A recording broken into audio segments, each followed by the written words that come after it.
Ini kami amat bertuah kerana bersama kita ialah Encik Muhammad Yusri bin Seman, Pengawal PPD Melaka Tengah. Boleh Tuan kongsikan sedikit pandangan Tuan mengenai penganjuran program sambutan Hari Raya Madani di peringkat sekolah ini? Baik, pertama saya ucap terima kasih kepada pihak sekolah yang dapat menganjurkan program ini.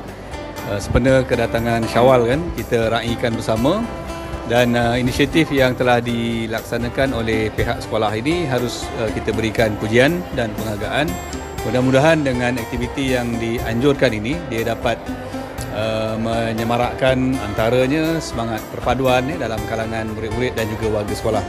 Dan sekali lagi saya berharap program ini dapat membentuk karakter murid-murid kita untuk nilai-nilai perpaduan, kesungguhan dan juga kreativiti dalam menganjurkan program seumpama inilah. Jadi bagi pihak PPD, saya ucap tahniah atas penganjuran program ini. Kepada semua warga Akses, saya dan Tuan Pengetua mengambil kesempatan di sini untuk mengucapkan selamat Hari Raya Aidilfitri, maaf zahir dan batin.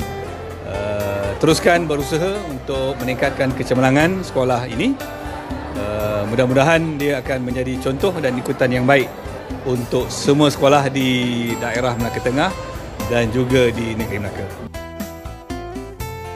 Selamat sejahtera.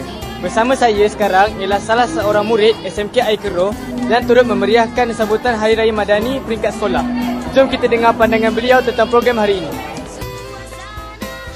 Saya rasa gembira dan seronoklah datang sekolah hari ini.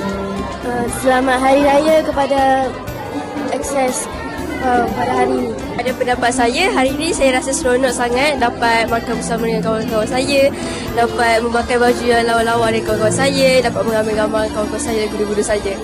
Terima kasih atas perkongsian yang menarik tadi. Semoga sambutan ini menjadi kenangan manis buat semua. Selamat Hari Raya Aidilfitri, maaf zahir dan batin.